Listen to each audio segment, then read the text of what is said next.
Hello and welcome to another episode of Moose's Gear Goo Review. I'm Moose, and today we've got a knife review, and that is of this guy, the Kershaw Tumbler. This is the Kershaw Tumbler. And oh boy, people, I did an unboxing of this. I ordered it off Knife Center. Initially, I didn't think that this was Kershaw when I first saw it. And then reading into it and looking, I did get to see and find out that it is a Kershaw knife. That being said, this is the Kershaw Tumbler. I will go over some specs, and then we'll get into reviewing the knife. The overall length of the knife is 7.5 inches. The blade length is 3¼ inches long. The cutting edge is 3.5 inches. So there's actually a good amount of cutting edge there. The blade width is 1 inch. And the handle length is 4.5 inches. The handle width is about 1 inch, and the handle thickness is 0.44 inches thick. And one of the more impressive stats on this knife is the weight, and the weight is just 2.6 ounces. Yes. So when I saw that the design was actually a Sinkevich design, sometimes I forget how much of a fan I am of certain designers, and Sinkevich is one of them. I didn't realize that I actually am a fan, and I do like a lot of the stuff that he has done for Kershaw as far as designing some of their knives. This is the Atmos, another one of his designs, and this is where you can really kind of see how his designs are tied in with the carbon fiber laminate over the G10. And then kind of the stylized pivots, and we got the flats with the grinds and the swedges. So, I mean, it really carries over. The other thing, too, that I like and have noticed is that he likes, excuse me, I promise I don't have the coronavirus yet, but, who knows? I should knock on wood for saying that. But the other thing is his weight. He's really conscious about making a light knife, and that is evident in those other designs. So as far as the Atmos, if you have this knife, you can see the similarities in the design, materials, and the weight. The Atmos is very light, and so is the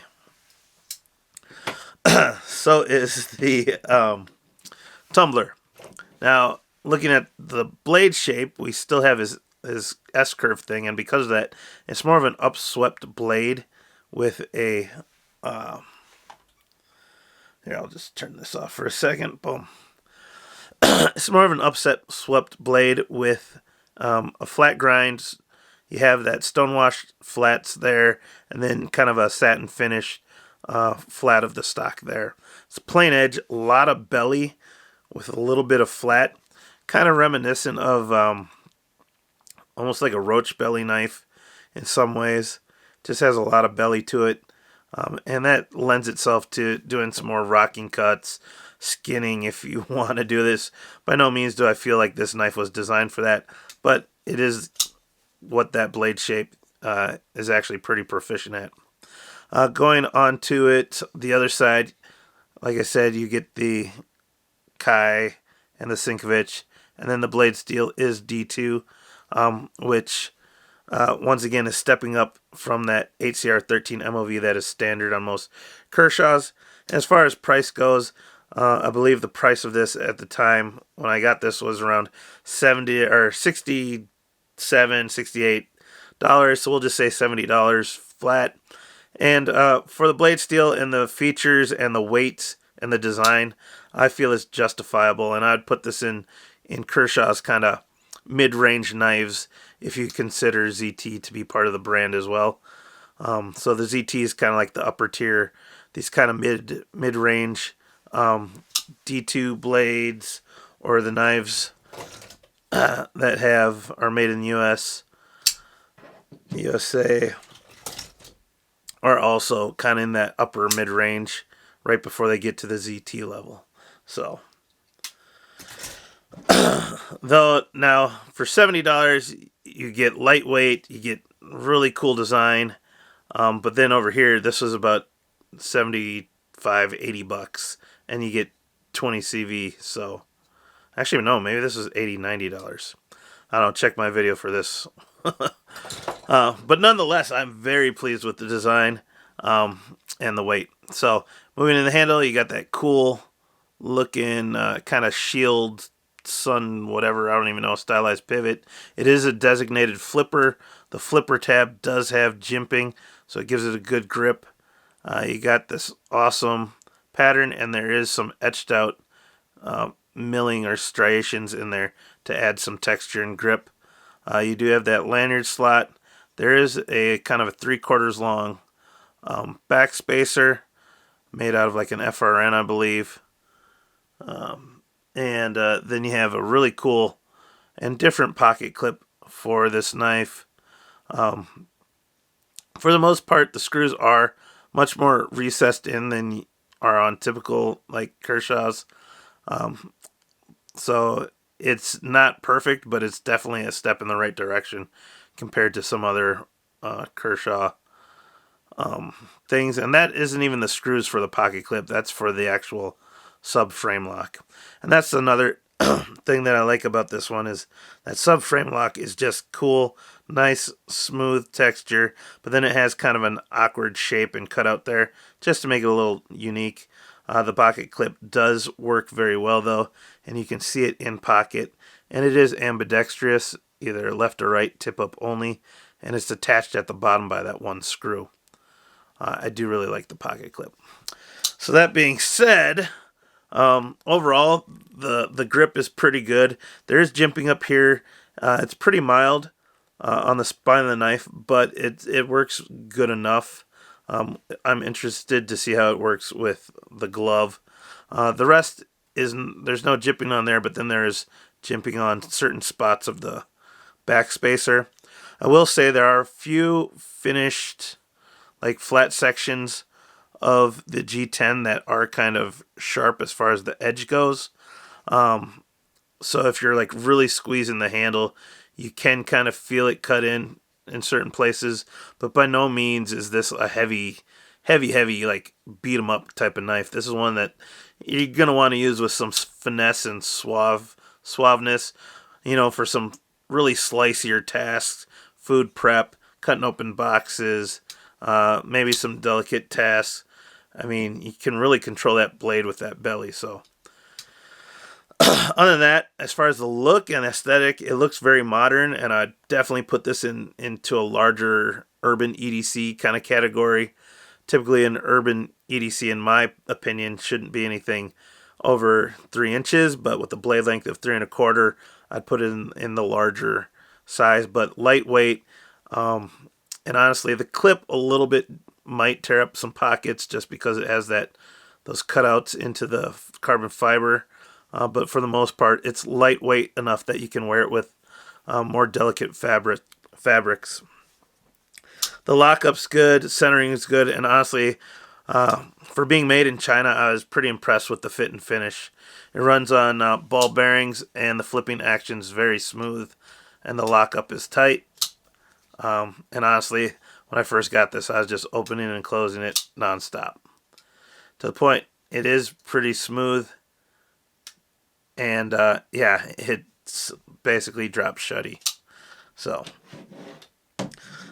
we'll do some quick comparisons. I pulled out some other knives in my collection that are D2 just so we can compare them based on steels, size, and price-wise. These are all within, $20 of each other. So this is going for about 70. These are about 50 to 60. We got the SOG Terminus XR, and then the Pilar XL, I think. Blade length-wise, it's definitely the longest. It only competes with the Texel as far as blade length. Handle-wise, it looks about the longest as well in the handle. But either way, compares really well as far as size. Obviously, the Pilar is a little bit shorter on everything and stockier. Weight-wise, though, the biggest comparison actually is closest to a pair of 3. So the weight is 2.6 ounces and 6 8 ounces, and this is like 2.5 or 2.4. And then these are all closer to 2.89, and this is like 3 point something and 3. And I don't even know what this one is. Man, my voice is gone. That being said, we'll compare the thickness. Yep, definitely thicker on the Pilar. The XR about the same. This is a pretty good comparison as far as size, but I do prefer a flat blade than a hollow grind. But the Elementum is still nice. I really like the Texel. Very similar in size, for sure. Handle and blade length. Texel, though, definitely has the weight, but it does remind me a lot in the blade length and size. And then as well. Alright, guys, so now we're going to test. I'm sorry for going long. I feel like if my voice was a little better, it would be easier. But the Ugly Brown Glove test. Initial thoughts right off the bat. I kind of wish there was jimping up here on the actual handle scales. But actually the jimping is a little bit more effective than I thought it would be on the actual spine of the knife or on the blade tang. And those striations do actually add some texture. Oh yeah, that adds texture. So it actually locks it in a lot better than I initially would have thought. As far as accessing that sub-frame lock and the flipper tab, my finger does not slide off because there is jimping on there. And I can deploy it really well and then also disengage the lock. So actually, really good. Definitely passes. A lot better than I thought. And I'd actually say that's a solid A- right there. So, Ugly Brown Glove test, A-, pass. So, some final thoughts. If you're unsure about getting this, well, first off, I do highly recommend this knife. I'm in love with this blade, and I will be carrying this a lot and putting it in my regular rotation. As far as who I think it's for, like I said, you could do lightweight or urban EDC just for the aesthetics, the modern look, the black and silver look, and as well as backpacking or day hiking, just because it's so light. You want to have a lightweight blade, and this definitely fits the bill, especially for its size. If you're unsure about picking it up, I then would say check out the Atmos Sinkevich design, similar materials as far as like handle. And yeah, if you like this, you're going to like this. So there you have it, guys. This is the Atmos, or the, whatchamacallit, the Tumbler. Let me know what you think. Let me know what your ideal knife weight is for your carry. I like anything under 3 ounces, preferably. So tell me what's your cutoff or what's your preferred weight for an EDC. And check out my other videos. Like, comment, and subscribe. And I'll see you outside. Peace.